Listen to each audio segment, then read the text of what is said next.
Thank you. All right, I'd like to make a motion to approve the Finance Committee meetings from last month. Oh, thank you. Do I have a second?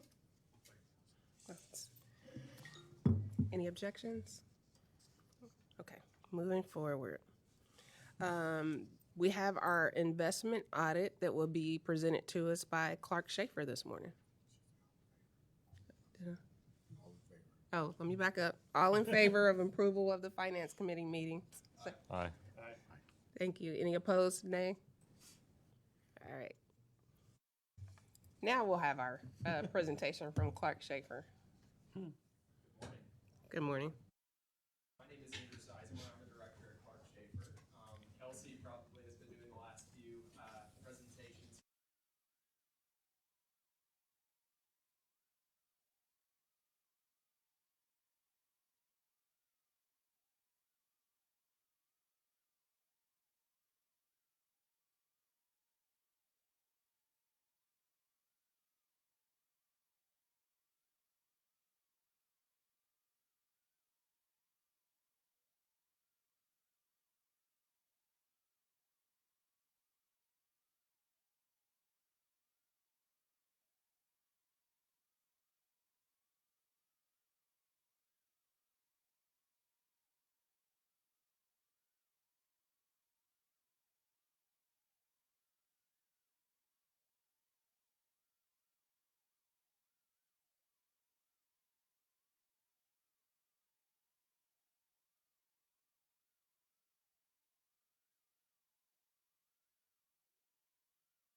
When we went through, what we found is per the ORC, all entities conducting investment business with the investing authority need to sign the investment policy of the investing authority. That includes brokers, dealers, and financial institutions. So in this case, when we went through and looked at the listing and the policy, what we found was that we were missing acknowledgments of the investment policy for Fifth Third, RJ O'Brien, and then additionally, the last time that Meter had acknowledged the policy was in 2021. And so this is ranked high just because it's a compliance type issue, but really it's just signing of policy and procedure acknowledgement at the end of the day. And so our recommendation at the end of the day was to prioritize making updates to the current investment policy, which I'll get to in the second observation, first and foremost. And then once those updates have been made and approved, send those policies out to the impacted parties to be signed and acknowledged going forward. Management agreed with the observation, and ultimately today we'll present the updated policy. So this is something that should be resolved here shortly. Any questions on the first observation? All right. So the second observation, like I mentioned, policy and procedure is kind of the common theme. This is a lower severity, but at the end of the day, what we identified was that with regards to these documents, they weren't necessarily 100% reflective of current practices or updated documents and requirements of the ORC. So at the end of the day, we also, I guess, noticed that there was, it was difficult to note when the formal periodic review and approval was taking place. And so we have recommendations in place for these pieces. I would highly kind of summarize this as simple and quick updates, which again, the group has made and is ready to present later in this meeting. But the recommendation was simply to update the policy and procedure documents with current practices to be most reflective. and also to include a revisions table at the bottom just to quickly see when the last time the policy and procedure documents had specifically been reviewed and approved going forward.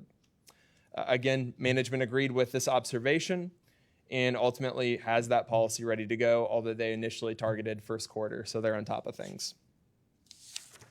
And then the last observation is what I would consider informational.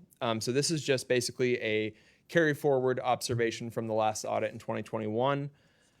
So at the end of the day, SORTA does have and is approved to have the ability to practice and engage in fuel hedging practices.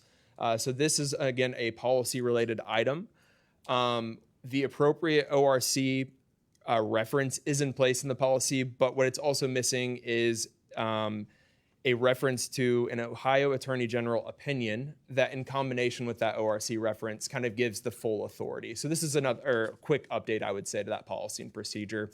The recommendation is simply just to add the appropriate reference to that Ohio Attorney General opinion in the policy. So across the board, all looked good. It's just updates to policy and procedure, and along with that, signed acknowledgments going forward from those three parties that I mentioned in the first observation. Any questions on observations 2 or 3 or across the board? All right, thank you very much.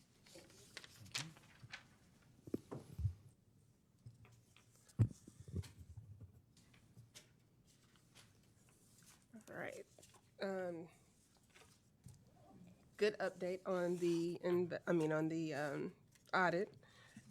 Would it be okay if we go ahead and skip down to the For policy? Sure. We can do Okay. that. That's item number 5 in the agenda. Okay. I'd like to just go ahead and address that. Julie? Item number 6. Yes. Good morning, everybody. So I'm just going to piggyback off Andrew's comments. We did take the recommendations from the audit, and basically, if you just go through, we've marked up the old investment policy. So we've referred to the Attorney General's opinion for the fuel hedging. We have changed the description from the Secretary Treasurer to the Chief Financial Officer. And there was some formatting issues. Natalie, if you just want to keep going down through there. Okay, you can go to page 2 if you like. We've changed some wording from the Exhibit 3 in the old policy had multiple brokers and investments that we had used in the past. We've taken this Exhibit 3 to the companies that Andrew has referenced, Fifth Third, Meter, RJ O'Brien. So if you want to keep scrolling down, excuse me. Number 5 in the oversight, we have an annual checklist that we've put into place that we go through each year for certain things that we need to review, that we need to do each year.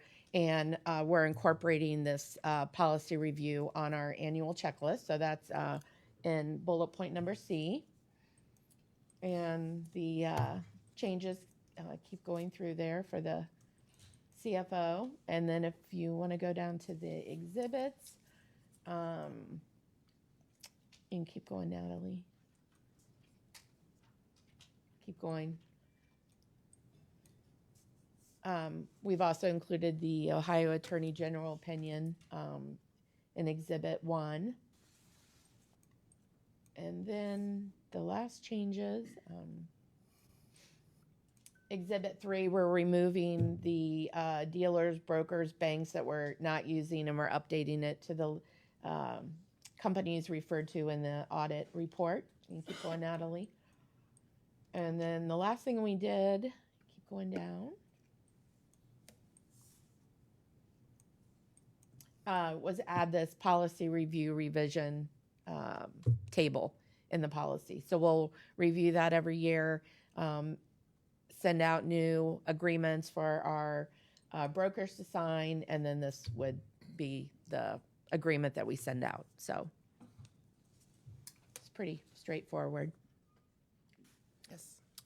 So in Exhibit 3, when you removed all the firms, what's the procedure to add in new firms, like mid-year if we needed to, so that we could go with both the best rate or some different option? If during the year that we would add a new firm that we would use, we would update the policy and then come back to you for approval. Okay, so it would have to come back to the board for approval. So, yeah, Julie, I'm relieved by Andrew's presentation. I read the non-compliance and I was quite concerned earlier in the week, but the way that he presented it seemed like quite a relief. But seems like you're cleaning up through Exhibit 3, right? Cleaning up all the old ones. But would we annually, and I saw the word periodically was struck and put annually, would we annually update the financial institutions we work with, or how would that go? Or do you do it mid-year? How's that work? Do you know?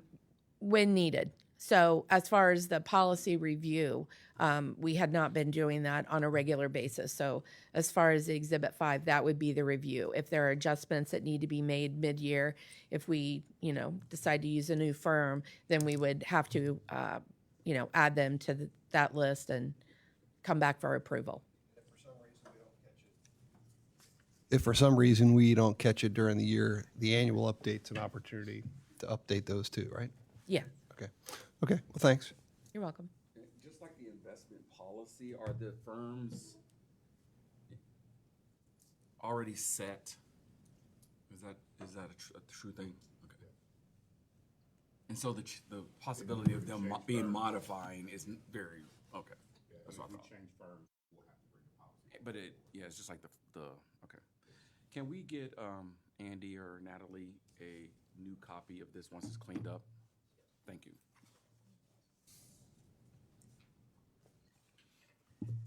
Any other questions? All right, thank you.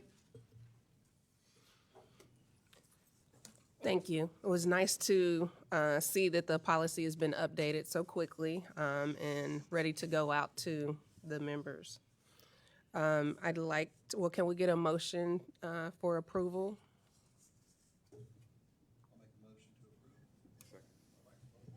All right, it's been properly motioned and seconded. Do we need a roll or all in favor? Say aye. Aye. All opposed, nay. Hearing none, the policy revision will be moved to the main meeting. All right, Andy, you're up next. All right, thank you. We'd like to cover our both December end, which represents our fiscal year end finance report. We'll start as we typically do on page 4 that shows our fair revenue. Our fair revenue, as expected, in December is lower than October and November due to the holidays and the fewer number of school days, but was on plan in terms of the expected amount of fair revenue. When we turn to page 5, we will see our expense profile, again, very similar to what we've seen in the last 2 months and for the whole fiscal year. Expenses were lower in December than in November and October. Again, we had less service on the street due to the December holidays. When we look at the page 6 summary, very good news both for the month and for the fiscal year. Total revenue was favorable to budget by $2.5 million, and we'll review that. Total expense was also favorable to budget by about $700,000. When you add those together, our surplus was $4.4 million for the month, which was favorable to budget by $3.2 million. We had budgeted about a $1.1 million surplus for the month, and we exceeded that. Ridership is also favorable to budget by 2%. We'll cover ridership in the next committee meeting in detail. With respect to revenue, operating revenue was favorable to budget by $1.9 million. The root cause of that was an unbudgeted ODOT preventive maintenance grant that was pushed through the December budget, and that resulted in a net favorability of $1.9 million and is the main contributor to our revenue surplus for the month. Non-transportation revenue continues to be above budget because of our investment portfolio. As we've talked, we've actually budgeted for that income in 2024, so we'll see less variance moving forward. County sales tax was close to budget, unfavorable by $100,000 or 0.9%, and federal grants were favorable by 8.8%, closely on budget.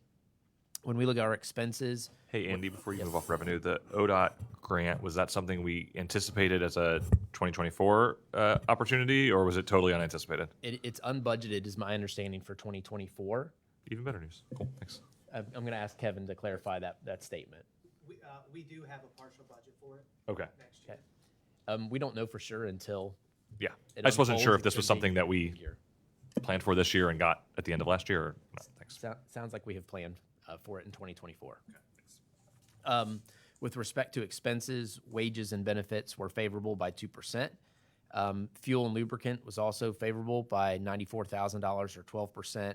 Parts and supplies, as we've seen throughout 2023, were unfavorable to budget. And we've talked about our adjustment in 2024 to capture the increased expense associated with parts and supplies. All other was continued to be favorable to budget. And again, we ended the month and the year under budget with respect to expenses. The page 7 detailed P&L, I won't go through this in detail, but I think there are a couple highlights that are worth sharing. Now that we have our total year-end actual figures, we can make some pretty good comparisons to 2022. We ended 2023 with 13.1 million rides. Actual, we ended 22 with 9.9 million rides actual, so it's a 32% increase in ridership. I don't want to steal the thunder of the ridership report that will come in the next meeting, but that's a significant increase. When we compare that to the second to bottom line, which is our total expenses, we have an actual reported expense year end for 23 of 144.7 million. We compare that to an actual 22 expense of 139.6 million, represents about a 3.5, just under a 4% increase in actual expenses for the year. Again, contrasted against a 32% increase in ridership. So we're very pleased with the less than 4% increase in actual expenses given the inflationary environment that we're in and the increased headcount that we've seen in the organization. Feel very good about our ability to control expenses under our current budgeting model. When do you expect the surplus to begin leveling off, which we've talked about for over a year? So what's the projection of that? And so we're looking down the road, we have a sense of that. January with our new budget. Next year. This year. Oh, in Yes. January. Yes. Yeah. Next month, when we bring the finances, we'll probably be much closer. Any questions about the year-end profit and loss statement? Moving on to the investment reserve summary, we will, again, under action items, we'll seek approval of the reports. This is a summary of our SORTA investment fund reserve. We ended the period with $174 million of our total securities. When you see the set-asides associated with Bus Rapid Transit project, local match for other projects, the capital projects that we have in the pipeline, and our 2-month of operating and expense reserve, we have a net unrestricted securities available of $5.4 million. And since this is the end of the year, we will end the year at that unrestricted reserve of roughly $5.4 million. As Daryl mentioned, this is the unaudited year-end financials, right? So in period 13, the auditors and our team will go through and do details. So you may see slight adjustments to some of the numbers if you were to look back at the final audited financial statement for the calendar and fiscal year. Any questions on the December financials? All right. Thank you. I did just want to mention that I think that's huge. I know we'll get to it in your section too, but the increase in ridership being up 32% and expenses only 3%. So it's a great job there. Thank you. Daryl, is there any part of the budget that gives you consternation as we move forward? No, I'm really comfortable with the budget we put together this year. The biggest line in the budget is the sales tax. Yep. And that's pretty on par in terms of the projections? yes, we're going to come really close to UC's projections for this year. We've got 3 more months that the actuals have to come in because they're 3 months behind. No, I'm really comfortable moving forward.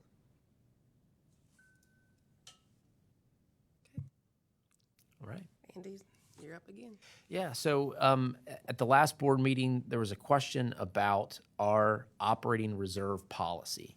And so at staff, we did two things. One, we included a copy of the reserve policy in your packet. And the SORTA policy states that we should have a minimum of 1 month of operating reserve in the bank and a maximum of 2 months. I'm sorry, what was the first part of that? It's our transit system operating reserve. At one of the previous meetings, Yeah, no, I'm sorry. yes, Right before you said that, you said we have the current policy. Did you say, it's attached in your packet, the operating reserve policy. I just feel like I missed it. Did you say it was based on someone else? No, Okay. so at a previous meeting, the discussion came up when we were reviewing the investment reserve was the approach to our operating reserve being a 2 month. Yeah, I get all that. I Maximum. just felt like you said something I missed, but I didn't, obviously. Okay. Yeah. So I think it's fair to say that people have been raising this for We've been like talking the about it past for- year. Yeah, I was about to bring it up again if we didn't. Yeah, okay, that's perfect. So with that discussion going on at the previous meetings, staff did a couple things. One, we attached the policy so you can review what has been previously approved by the board. And two, we also looked at what was publicly available in terms of other transit systems reserve policies. This is basically a quick search and a survey of systems that had posted their reserve fund policy amounts. Absent of doing open records requests at those organizations, we came back with about quickly a dozen different agencies and their reserve policies. You can see they range from 1 month to 6 month, with the average being about 2 months. Again, our policy states that the authority should have a minimum of 1 month in reserve and a maximum of 2 month in reserve. From a staff perspective, there's really no magic to this number. It's really the pleasure of the board in terms of how much reserve you feel is appropriate. It was mentioned earlier that this 2 month reserve would represent a 100% freeze of any revenue coming into the system for 2 months and 100% of expenses in the organization being used over that 2 month period. So be very unlikely you would be in a situation where those two things would happen at the same time. But this is, again, is just a result of the survey that we did, and then just open this up for you all to have a discussion as requested previously.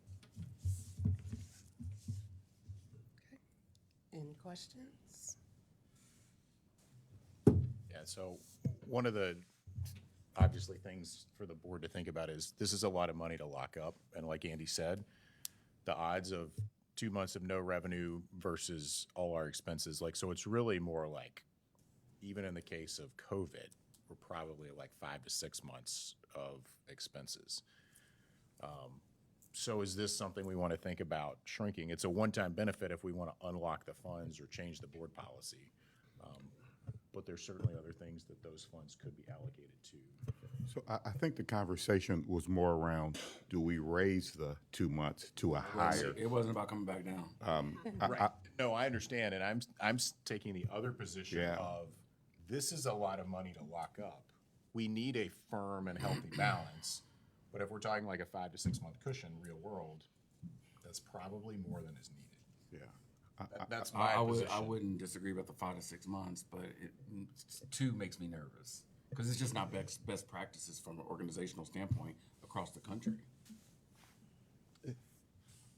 This is a great summary of what peer groups are doing, and I hate to lock up money in a way, but the conservative number of 2 months in the range of 1 to 2 feels good to me. So I kind of like the range we have and be on the upper end of the range. Yeah, so I agree. My point was not like change the 1 to 2 months, but we're at 2. We have the range of 1. There's a lot of flexibility in there, given that we're at 2 right now. Yeah. So if we want to think about adjusting the actual on-hand amount. And right now, given the position that we're in, where we have a healthy reserve, adjusting that number doesn't have a material impact on how we do business, right? Because all of that money is invested, right? And until we get to the point where that reserve has been pulled down, that's when we wouldn't, for example, we wouldn't be able to use that money to match a federal grant, right? Right now, we're not in that position because we have plenty of money above that 2 month ceiling to work with. So in the short term, it doesn't affect our ability to earn interest on that money. And it also doesn't necessarily have any impact on the operation of the business. So it's really up to you, looking to the future, what that policy should be.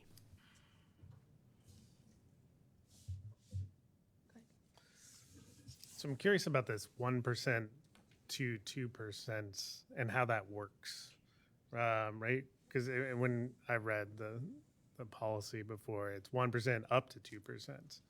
The 2 months? Or 1 month up to 2 months. I'm sorry, percent. That was way off. Yeah, sorry about that, guys. But like, does that just play out?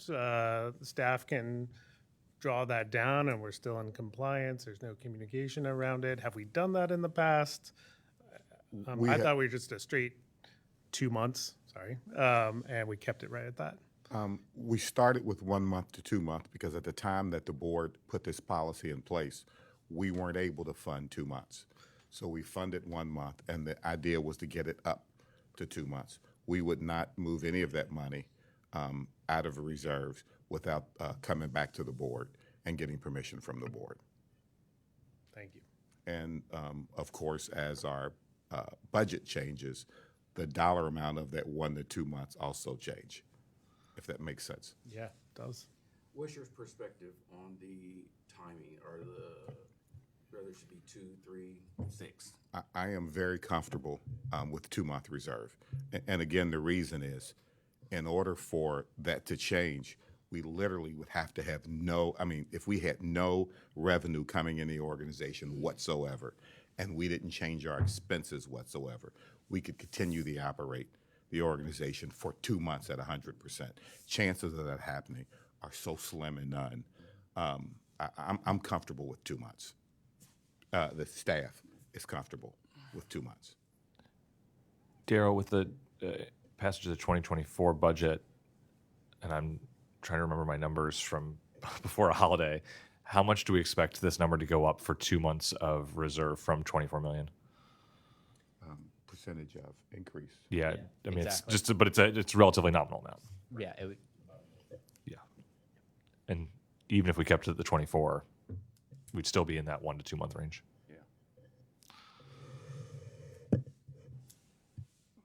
Any other? I guess the other thing that might provide some comfort is you've noticed with every month's financial report, we give a analysis of where our reserve stands and where that operating reserve fits into our overall picture.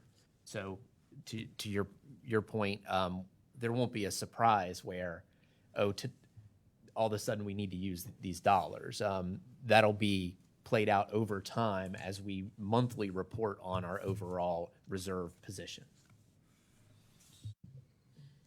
I think, the list you provided, again, is great because it shows a lot of peers. The only one that seems to be the outlier here is the Central Ohio Transit Authority. Do you think that's just a requirement, that 50% of their money is, no? I think it, and I don't know for sure, but at one point in time, Columbus had a lot of dollars. Mm-hmm. And I think that may be a result of the amount of dollars that they had that they raised their policy. It does seem extremely high. I agree with Trent on that. Like, there's a lot of money there that's not being utilized or deployed to capitalize on how much cash they have available to them. But thanks for the list. I appreciate it. And that's a thought that just keeps coming back to me. Like, what might this stop us from doing in the years to come? There's so many different projects that we're working on that we would need money for a match. So that's my biggest concern. Staff cannot draw this money down without board approval. So if we chose to need the reserve, we'd have to come back to the board and ask permission. All right, thank you. Is there any other questions or comments in regards to this? Okay. Correct. I think we have one more action item to cover, which is number 5. If you remember, our finance committee meeting last month was early due to the holidays, so we did not have a final investment of funds report for the committee. So in your packet are both November and December investment funds reports for both the SORTA reserve and the infrastructure reserve. If we turn to page 3, we see that the SORTA reserve fund ended the year at $174 million with an average weighted yield of 4.6%. And on page 4, we have the infrastructure reserve at $105 million with an average weighted yield of 4.9%. As typically, we ask the Finance Committee to approve these reports for the record. Okay. One Any- more question. Yes. We've got the average yield. What's the average maturity? I don't have that on this sheet. I'd have to report back to you. Okay, thanks. Okay, any other questions? No? All right, I'd like to make a motion to improve the investment funds for the month of December Second. and November. November and December. So I have a properly motioned and seconded. All in favor, say aye. Aye. Aye. All opposed, say no. Hearing none, the investment funds will be moved to the main meeting. Next is new business. Do we have any new business to discuss? No? Okay. Well, our meeting is now adjourned. Thank you. 30 minutes. Oh. Oh. Are we gonna keep it short, running short?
And all in favor say aye.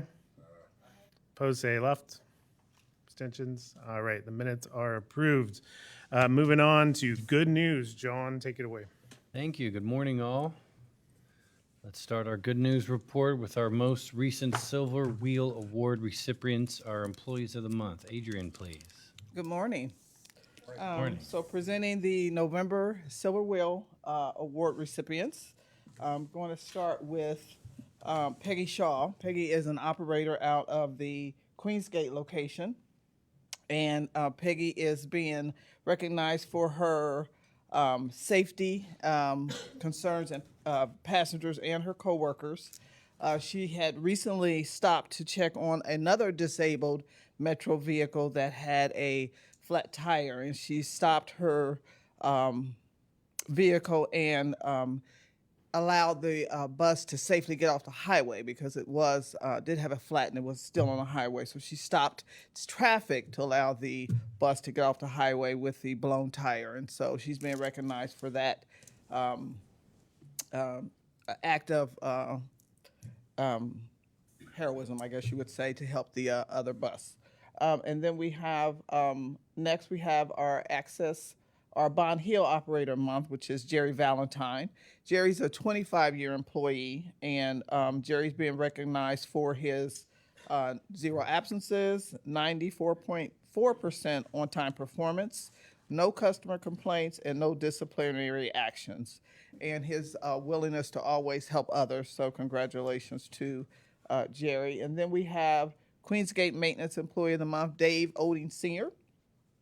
Dave consistently performs high-quality maintenance work as being recognized for his manager.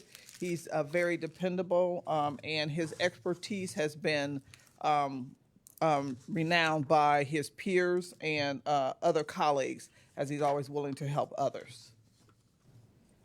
Next, we have our Bond Hill or Access Maintenance Employee of the Month, which is Eddie Stewart.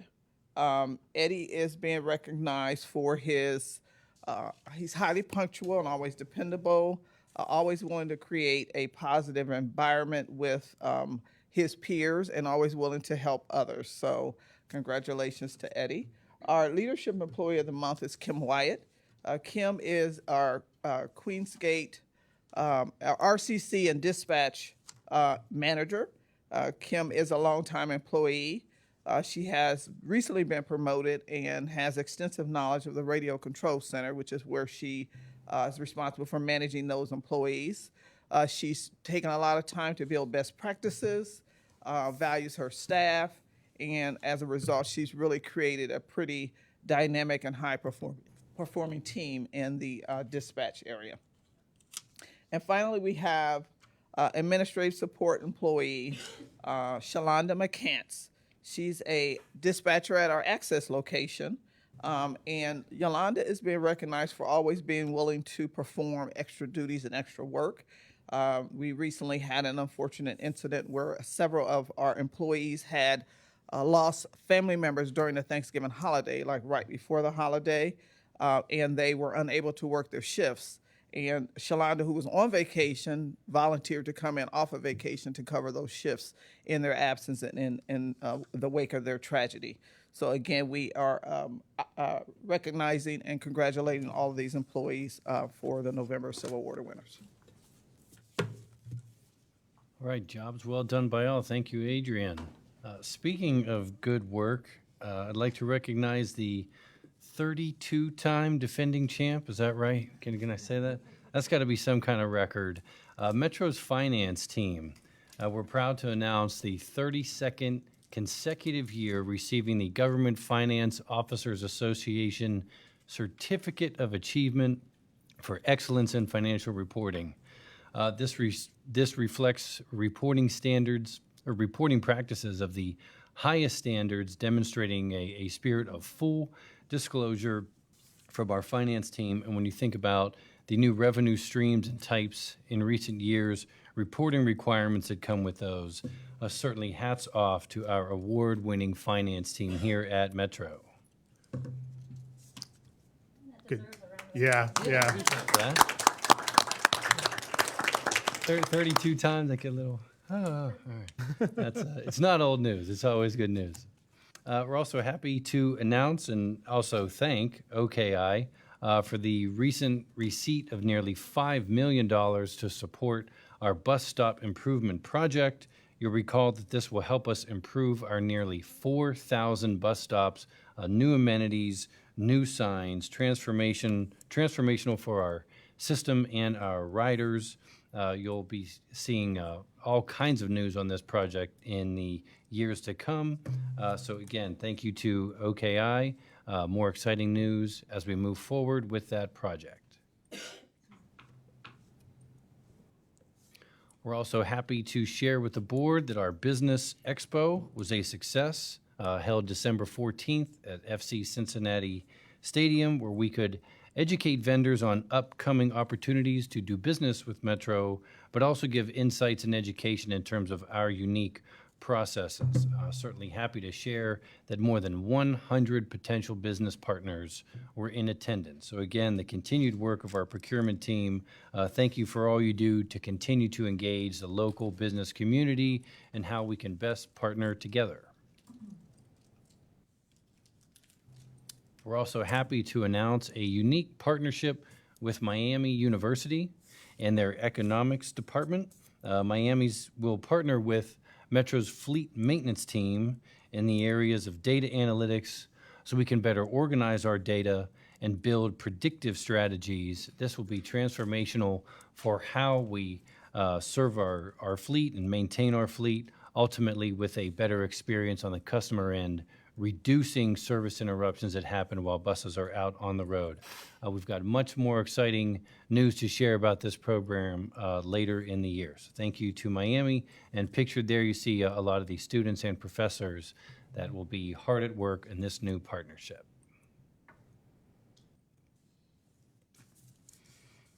In observance of Martin Luther King Jr. Day on January 15th, we're very proud and honored to have once again participated in the annual walk. That also included our Rosa Parks commemorative bus. Rosa Parks bus is deserving of an upgrade. We have now shifted that to coach 2316. So now one of our newest coaches is also designated as the Rosa Parks commemorative bus. Metro employees are certainly happy to have participated in the walk. And again, we provided our buses for those who needed assistance making the walk from the Freedom Center to Washington Park and back. Certainly much needed on a very cold day. Very appreciative again for being able to participate in this annual event. Speaking of exciting annual events, the third annual Metro Transit Infrastructure Fund signing ceremony. We now have a date. Please save this, February 20th at 4:30. More information and an invitation coming soon. With that, that's the news. Sometimes it's hard to know when to clap and when not to, because I think you hit on almost the entire staff in the whole enterprise, every department doing something impressive.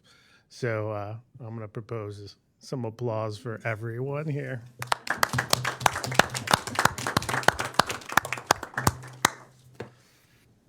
All right. And then how are we going to do better? Andy. All right, thank you.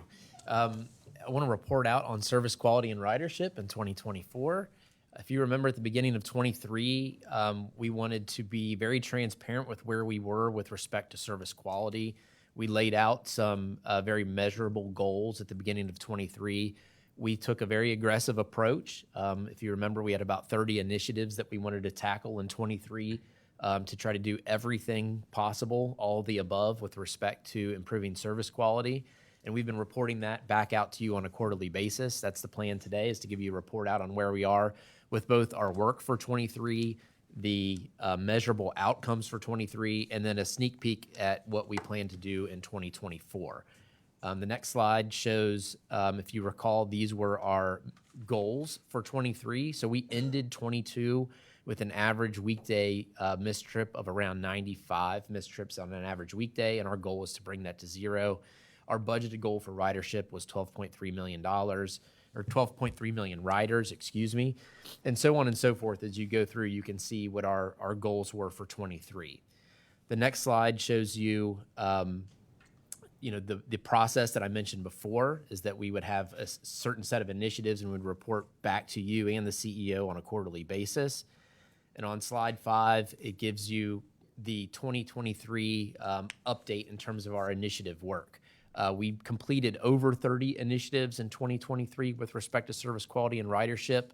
At the end of Q4, we resolved all the functionality issues with our customer alert tool, and we actually have a QA process in place for that now. We also created an operator retention task force, which we'll talk more about in 2024, and we kicked off the design phase for operator break room improvements. So a lot of work was done in 2023 to try to move the needle. On page 6, we start to report our outcomes. When we look at Q4 of 2023, we can show very clearly that ridership has been strong, our workforce numbers have been growing, and our reliability is improving. We'll skip to the next slide and show you some of those numbers in action. Average daily missed trips ended the year at around 30, so a pretty significant reduction from the 95 where we started. Ridership has exceeded budgeted amounts almost every month, and I know Mr. Mormon will be talking a lot about ridership here soon. I think the highlights of improving our service quality directly relate to our growth in our fixed route operator workforce. If you recall, our goal for the year was 520 fixed route operators, and we ended the year at 531.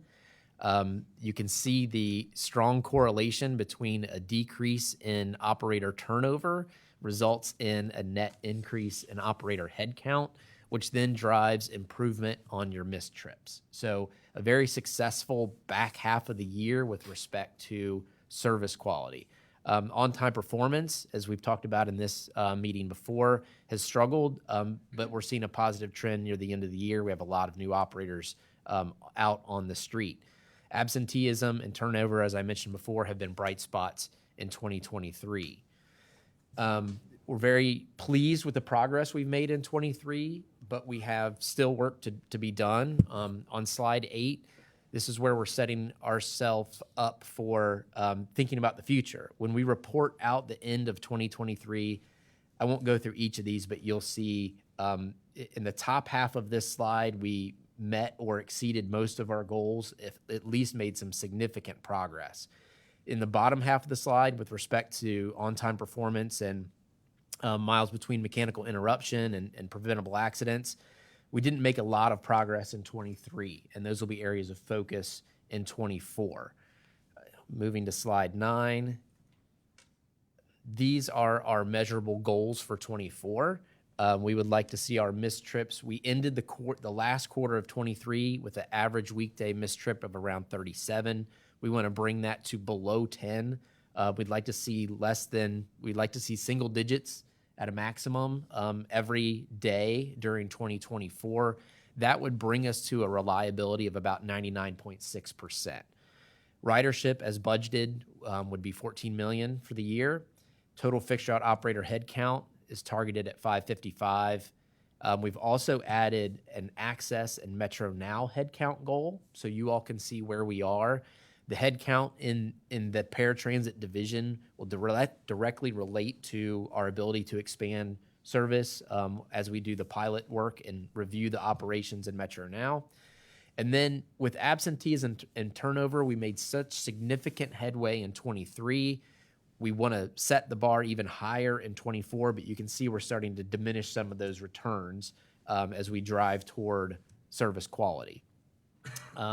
Those are the KPI goals for 2024.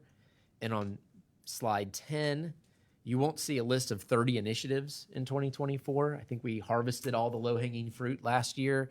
You'll see more targeted initiatives around operator retention, on-time performance, and as mentioned before, vehicle maintenance processes. And we'll report back on those mostly as individual projects as they make progress, but we're still committed to report service quality metrics to the board on a quarterly basis.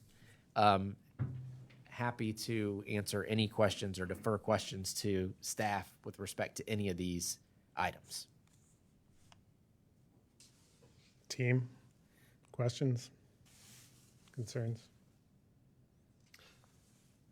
Congratulations on a lot of the information. Single digit per day missed trips seems pretty aggressive, especially with the increase in the number of new operators and increased riders. How did you come about that number? Are you optimistic you can achieve that? We are committed. Yes, it's what our customers expect. And we have to live up to those expectations, and we won't stop until we get there. We'll be very aggressive this year. Well, congratulations on getting the operators and the retention, and that's great. That's great. If we can hit that, that'd be wonderful news. I don't know if I understand. Was ridership the estimate 9 million? Then it went to 12 million? The estimate for 2023, the budgeted number for 2023 was 12.3 million. And we exceeded that in 23 at 13 million. Okay. The budgeted number for 2024 year end is 14. So we have a new target for 2024. So what was the 9 million? That was 2022's year end number. Correct. Andy, Yes. I'm curious about the miles between mechanical interruption and what kinds of processes you'll be looking at to improve those stats. Yeah, I'll turn that to John. Sure. The biggest things are to look at our staffing. Where do we have our mechanics scheduled? Where are we short? So engaging the workforce there, engaging union leadership and filling some of those holes. But also, once we've got the labor in place, do we have parts issues, right? Are we ordering parts at the right scale? And frequency, given so much has changed since the pandemic in the area of the part supply chain. So we've reorganized the storeroom inventory department within maintenance. We talked about the Miami partnership for data analytics. There will be others to come this year as we target, how are we maintaining our buses on what kind of scheduling, and how can we analyze data to do that on a way that we're fixing the bus in the garage before it fails out on the road. So there are so many things that can go into improving that number. And one of the things John mentioned was the changes that have occurred over the course of the last few years. We're running 24 hours now for the first time ever. We're running a lot more service, a lot more weekend service. So the number of coaches that are in the garage overnight, the number of coaches that are in the garage over the weekend, we really have to look at the analytics and see where we need to make adjustments to improve our reliability. And going back to the ridership, so that's one of the reasons we believe ridership is not. Absolutely. Absolutely. I want to come back to the missed trip number because I think that this is a shift from what I've been used to.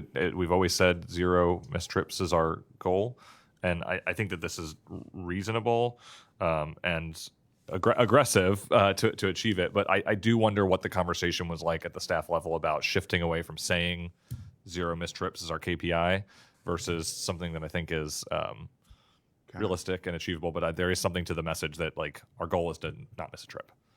It's because we want to be realistic. Okay.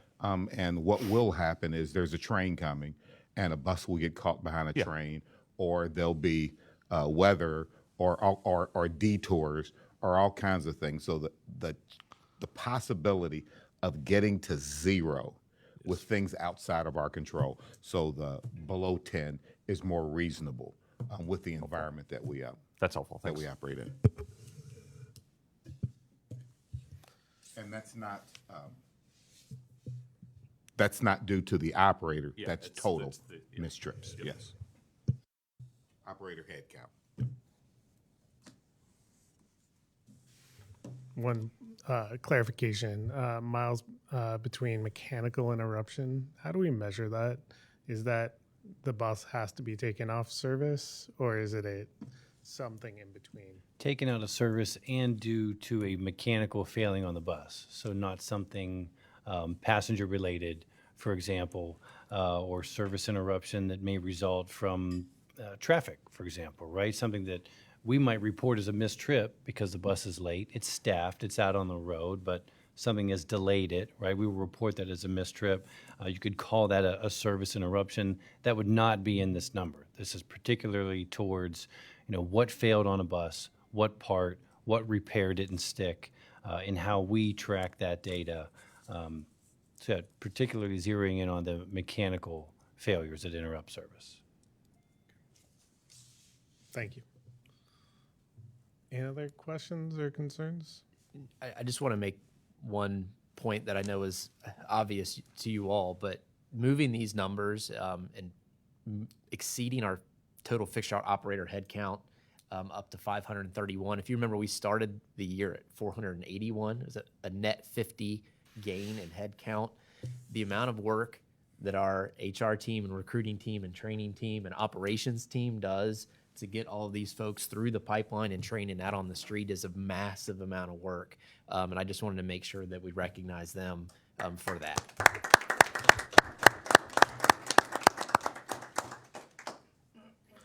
I think in this environment, it is, spectacular. It's absolutely spectacular. And unfortunately, we're asking more spectacular and getting up to this 555 number. But we have faith that you can do it. And I think all of these different metrics, they come together to support that 14 million number. And I mean, from my perspective, that's spectacular as well, that we're setting the target there. Really amazing. I think we can do even better. I have a lot of faith. And I think it shows a lot of support too, that what we're doing out there is helping people. So good work. Yeah, and you can tell that by the ridership number, the increase in ridership number. We are where the people want to be, and we're taking them to where they want to get to at the time that they want to go. And we'll continue to work really hard. So hats off to Khaled and his team for designing the system that people are really coming to. Yes. So we're going to hear about this quarterly. Is there anything else that needs to go on, or am I misunderstanding? Yep. No, that we will report again. We will report these quality metrics to you on a quarterly basis. You see missed trips and ridership on a monthly basis, but we'll dig down to this next level every quarter and give you an update on where we are. So I've been asking about this probably for the past year. Every time that slide comes up, there's this missed trip working group that's on it and is not said that we started. But talking to everybody, it seems like everybody's working on missed trips all the time. So I'm a little confused why that's not something that's happening. Yeah, you want to talk about that, John? Sure. So the mistrip working group, and it's changed as we've had leadership change within transit operations, right? Different approaches, different focus.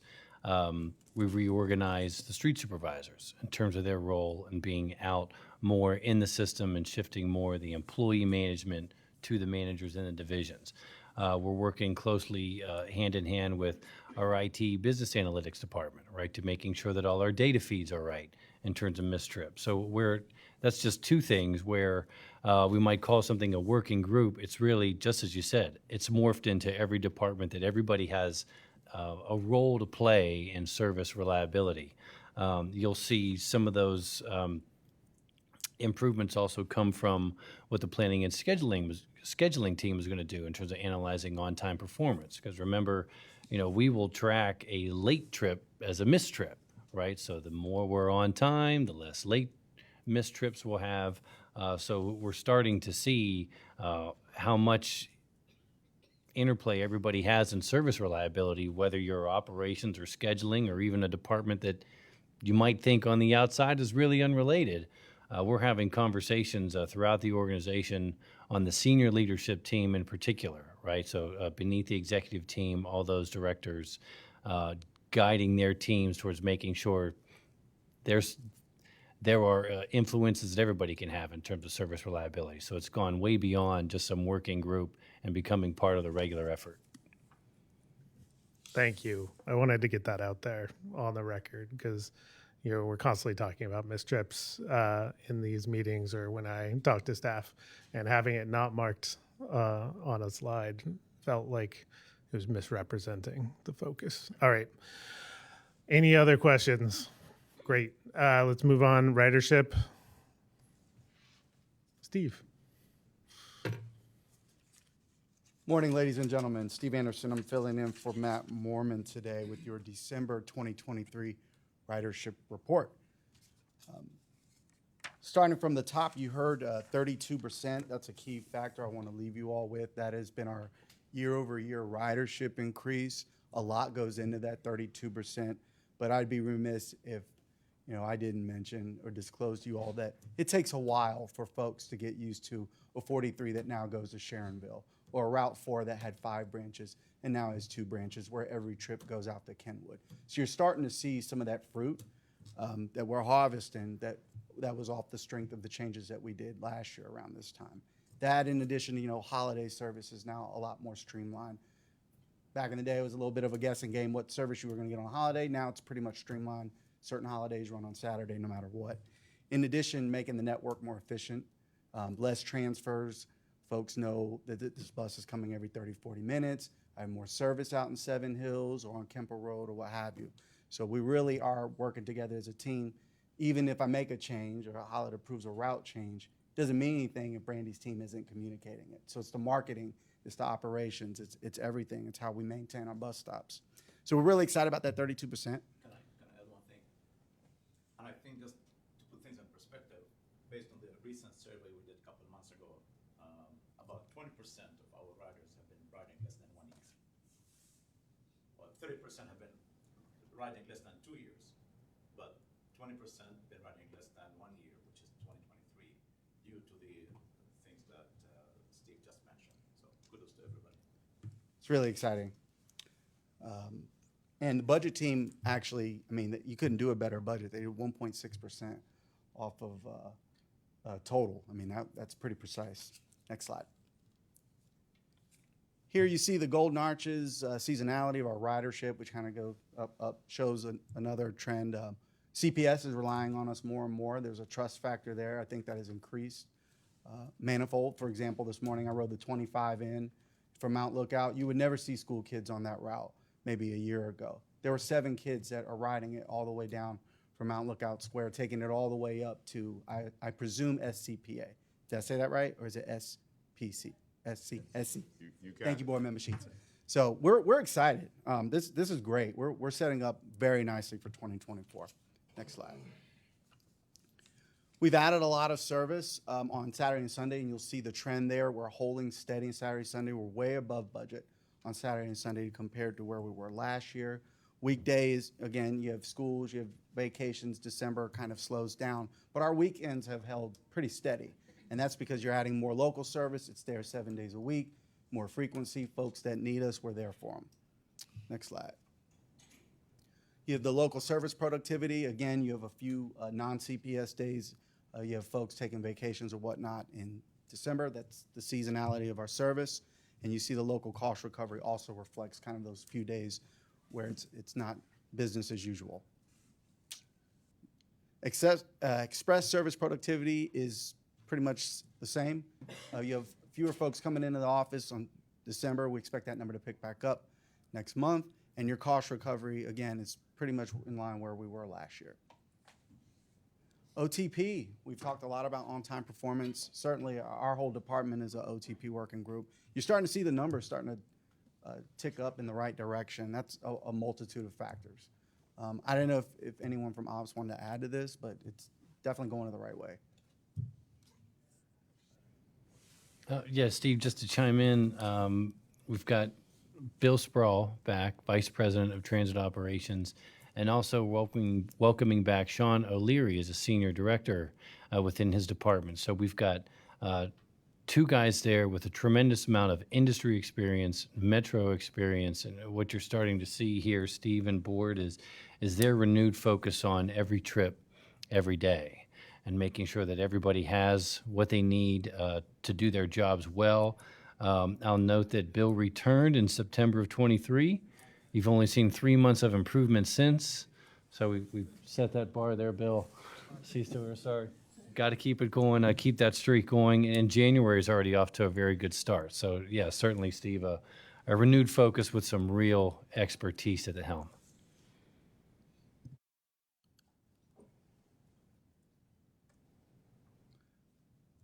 There you have it. Missed trips was at 3,400 in December, where we stood last year. We're under 900 for December 2023. It sets us up very nicely for 2024, but we're not going to rest. Missed trips by day. Tuesday actually was the biggest day on average, which is somewhat breaking our pattern. I will point out that the day after Christmas on a Monday, day after Christmas, 12/26, you had a slate of missed trips. Next slide. But the work on Saturday and Sunday has been amazing. I mean, we hope those trends will hold. Saturday and Sunday typically are one of our biggest challenges in terms of missed trips by day, and they're coming in pretty low in December. So, Metro Now, while the fixed route, dipped a little bit for December as expected, Metro Now kept plugging away. It's 7-8 months since Metro Now has started, and you see the ridership for December has increased. It's increased every month it's been in service. So we just keep on hoping and growing here with Metro Now. Next slide. You see your weekday, your Saturday, and your Sunday average mirror pretty much what you have on fixed route. We do have some changes that'll be coming to Metro Now soon in Q1, and we're excited to keep that ridership going. It's great. Access ridership has held steady throughout the year. It's pretty consistent with budget. 2% variance there. So we're excited there. You'll see again the arches, seasonality of the ridership, folks. Cold weather like today, maybe I won't make that trip 5 times a week. I'm only making it a couple times a week. So you see the ridership is pretty much holding in line with what we've done traditionally. And then on-time performance access, slight little bend in a negative direction, but still teaming in at 90%, a little bit under our goal still. So we'll keep working and plugging away until we hit our KPI. Productivity and cost per rider. Productivity is trending in the way we wouldn't like. We would expect that to come back as folks start to come back to the service in January. Everyone's back in school, back in work, what have you, and your cost per rider has maintained pretty steady. And your route level KPIs in the back of your package if there's any questions. Thank you very much. Questions? Appreciate you. Thank you. All right, next one. Annual procurement reports. John. I could provide a little context here if you don't mind. At one of our previous meetings, it was discussed. We wanted to put our procurements in context, right? I think, Mr. Smith, you had asked about our XBE participation as a percentage of what we do. And that just kind of led us to think about, well, let's give you a kind of a full blow look of the amount of work that goes through the procurement and the numbers. And so we can put all that in context, and John is here to educate us. That's some great context. Thank you, Andy. Every month I come before the board and I talk about how much we're going to spend in a particular month. I'm particularly proud to be able to stand up this month and kind of talk about our team. We have a procurement apparatus that's just chock full of blue chip procurement professionals. I couldn't be more proud to lead them, and I couldn't be more proud to talk about the great work that they do every single day. So thank you to my team for all of this great work. A quick overview of just some key pieces of information before we get into the actual data. In procurement, we process all purchasing transactions, whether it's an 85-cent ballpoint pen or a $2 million transit center. It doesn't matter what it is. All of those procurement transactions flow through procurement in one form or another. Some require a lot more work than others, but all of them flow through procurement. Every transaction over $10,000 does require competition from at least 3 vendors. That's what we call a targeted solicitation internally. And then every contract award over $100,000 requires full and open competition and board approval. That's our our advertised solicitation. Those 2 data points, or those 2 elements, are very critical to understand what our effective participation rate is moving forward. Next slide, please. To give you a quick overview of the outcome, we all talk about here the inputs that go into contract awards, but we rarely come back before the board and talk about how those contracts are managed moving forward.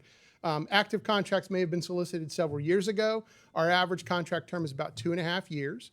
We currently have 345 open active contracts worth a total value of around $149 million.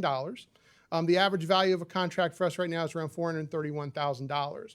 Our top 10 vendors make up 57.6% of the active award value, and the top 10 individual contracts make up 45% of that active award value. There are 228 contracts below $100,000 in value. That's important because, again, the board only sees the contracts that are going to be over $100,000 in value. So there's a lot of procurement work taking place away from the spotlight of monthly committees or monthly board review. Our overall participation rate for XBE vendors stands at about $11.2 million. That's a rough 7.5% participation rate. And the top 10 XBE awards make up 65.2% of that participation, or it's about $7.3 million. Now, in and of itself, that 7.5% is on par with what our overall agency target has been year over year. We usually average between 7.5% to 8.5% for DBE spend and goal analysis and things like that. You may remember in 2022, we expanded our supplier diversity program from federally mandated DBE activity to overall certified XBE vendors, irrespective of where the local funding source was coming from. So that's what we're going to talk about now. The quick year in review, we did a lot of outreach in 2023. We attended or hosted 22 vendor events. 6 of those we did actually host. We had 419 vendor registrations out of those 6 hosted events, and 197 vendors actually attended. We were able to sign up 50 brand new vendors in our e-procurement system and our supplier diversity compliance system. 70 total XBE vendor transactions occurred in 2023. That's not individual transactions, that's 70 vendors that we did business with in 2023. 14 contract awards were made to brand new XBE vendors in 23. These are vendors that we had never done business with before in the past. That's also something we never tracked prior to 2023. So that's a very important number for us. And then we were able to partner with 6 local resource agencies, including the SBA and the Black Chamber and things like that, to make sure that we weren't just giving opportunities to contract with Metro to our diverse supplier base, but that we were actually presenting them resources to help them improve their opportunities for success, not just with Metro, but within the region as a whole. Next slide, please. So what does all that translate into? So our overall spend summary for the year, we processed a little over 2,000 purchase requisitions, totaling $98.1 million. Of those requisitions, and again, they break down into different types of transactions, but 1,900 of them were brand new purchase orders that we issued for a total of around $91.6 million. That's 134 brand new contracts that were issued in 2023 for a total of $65.6 million. Now, when we talk about spend or how we address spend relative to our budget, Metro has, approximately $150 million, $250 million capital and operating budget. A large chunk of that operating budget in particular is made up of what we call non-addressable spend, and that's labor and fringe and benefits and things that are not part of third-party contracting. Everything else in that bucket is what money we spend with our business community, whether it's locally, nationally, et cetera. Within that group of addressable spend, we have a further drilled down definition of addressable spend, which is defined as competitive negotiable awards. So these are actual transactions that we have the ability to either negotiate or compete or some level of control over with respect to the local business community. $43.4 million of our 2023 transactions were in addressable spend, those competitive negotiable awards. $8.6 million was what we spent in certified XBE spend. Now, when you look at that $8.6 million, to Casey's point, as a whole, it represents about 9.4% of the total participation of 2023, which was that $98.1 million. But when you break it down to the addressable spend, the opportunities where we had to negotiate who we were doing business with or how we were doing business with them, it actually comes out to a 19.8% effective participation rate. And what you'll see on the procurement matrix when we get there is what we strive for in our transactions and our contracting transactions is representation, and we want to be able to have a good cross section of representation, the same as Hamilton County does, the same as our region does. And so we reached out and looked at the diverse makeup of business owners within Hamilton County. And that number sits at about 18.6%. So 18.6% of businesses registered in Hamilton County are either MBE or WBE businesses. So to have a 19.8% effective participation rate means for us, we're hitting the target of representative demographics in our transactions, our contracting transactions, that reflect what our business community actually looks like. So that's a pretty important number for us as well. So that was quick and dirty. Any questions on that? Can you explain, what's the difference between the total participation rate and the effective participation? The $8.6 million that you see in certified XBE spend is it's 9.4% of $98.1 million. However, $98.1 million does not represent the total competitive negotiable awards. So when we talk about the effective participation rate, meaning the awards we're able to affect an outcome on specifically, that's $43.4 million. And that $8.6 million represents 19.8% of that $43.4 million. It was good to see you said you had 14 new vendors. Brand new contracts that with folks we'd never done business with before. Okay, yeah. I don't know how intentional, I guess you can be, when you're putting out for a bid. Do you encourage minority participation? 100%. Okay. We do that in two different ways. The first is on general solicitations that don't necessarily have a minority participation goal. We actually award points during an evaluation process for those prime firms who are bringing in with them certified minority subcontractors. And then for contracts that are under $100,000, we do a set-aside analysis to determine whether or not there's enough small, diverse vendor participation in this space, in the market, that allows us to target that particular award for solely certified XBE vendors. Unfortunately, I get calls from people who know I'm on the board, and I don't know what to say. You know? But I think that a bid went out not too long ago for the petroleum, if I'm not mistaken. That's what and they said there was no minority participation, and it was an open bid. Correct. But no minority participation was mentioned. There may not have been an XBE participation goal set on that particular solicitation, and our fuel purchases are invitation for bid, which means lowest responsible bidder is the one who's awarded the contract. And there's no opportunity for us to negotiate the cost, and there's no opportunity for us to negotiate participation after the bids come in. Yeah, because I was thinking it probably has something to do with the hedging. When you want to hedge. It's not actually part of the equation, no.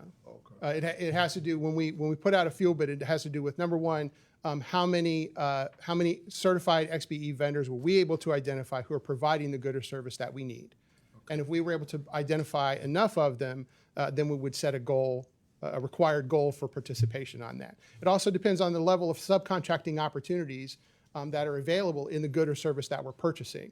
When it comes to fuel supply, there's very limited opportunity for subcontract work. Okay. Thank you. You're welcome. Thank you. Any other questions? Who should the board come to if they do get a question from the community? They want to understand procurement process. That'd probably be me. I'm the guy who catches all the complaints. So. So it's okay. We can, if we get a question, we'll just go and get the word on it. Okay, Yes. thank you. All right. Sounds good. Thank you very much for this presentation. And it's really interesting in the evolution of our thinking and communication on this. It's a step forward. I want to keep thinking in these terms. So keep bringing this type of number back to us. As Daryl likes to say, you haven't seen anything yet. Okay, good. I had a few ideas, to look at over time versus current year kind of thing, and it might tell a story. I think it's a good story, but we just have to work on those numbers a little bit more. I mean, this is fabulous, but I'm a data guy, so I start asking for more and more, and then my meetings get long. So thank you very much. Move on. All right. I think we have a bunch of action items here. Andy, you want to take us through those real quick? Yeah, certainly. And first, a side note, just as you mentioned before, in terms of numbers, John has provided us a summary at the end of this matrix, as you can see, and those numbers reflect the numbers that we just went over in the previous presentation. These are the year-to-date numbers with respect to spend, addressable spend, and the percentage of which is XBE. We'll provide this footnote every month at the end of our procurement matrix So as we go from January through December, you'll see those numbers progress throughout the year, and you can get a sense of where we are relative to what we've done in the past. Gotcha. We have 5 procurements that are before you this morning. The action items were in your packet for review. We have executive coaching services, general planning consulting services, our bus tire lease, our bus scheduling printing services, and a match, a $250,000 match to NeoRide for a federal grant for the Easy Connect One Call Center software project. I think we can, pleasure of the chair, how you'd like to go through these procurements, any questions that folks have about any of these items today. Great.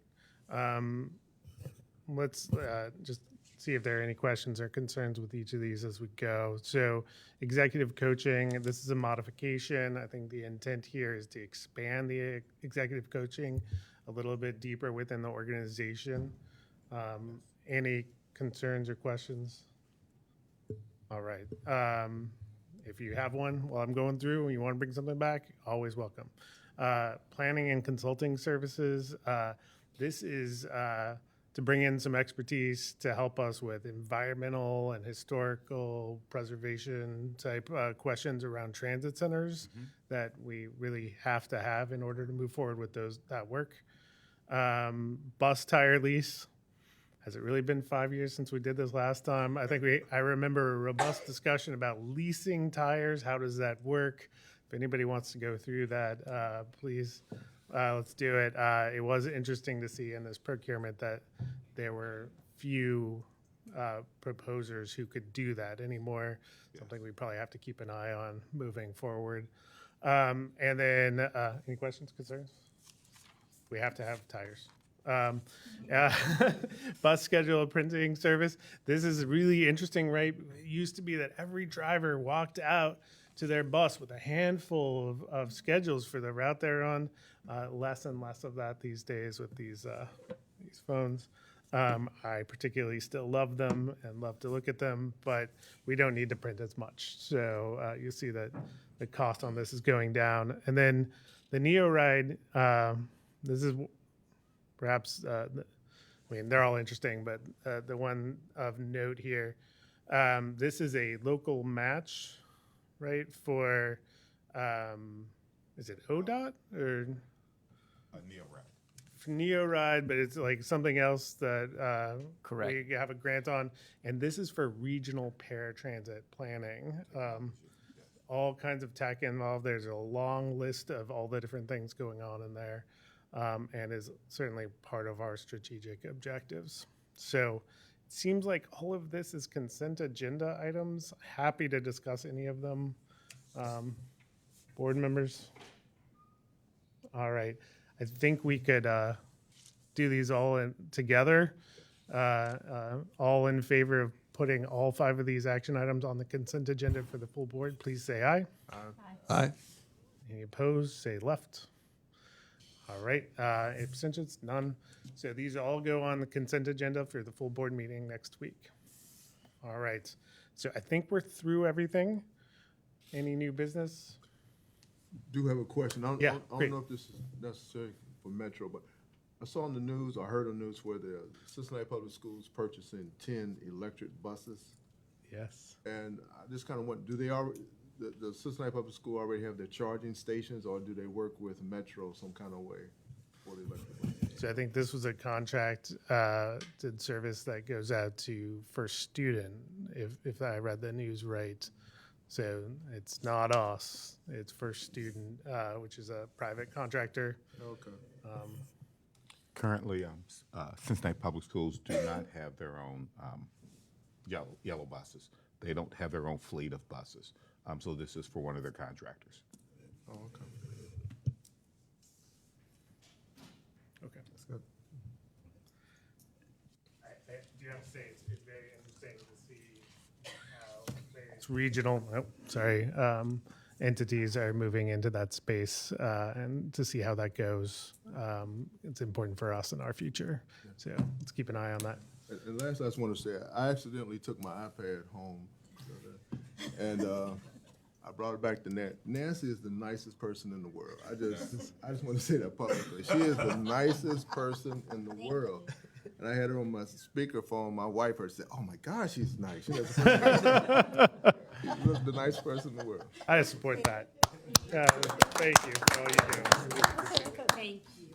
And that's a great way to end. I will see you all next week at the full board meeting.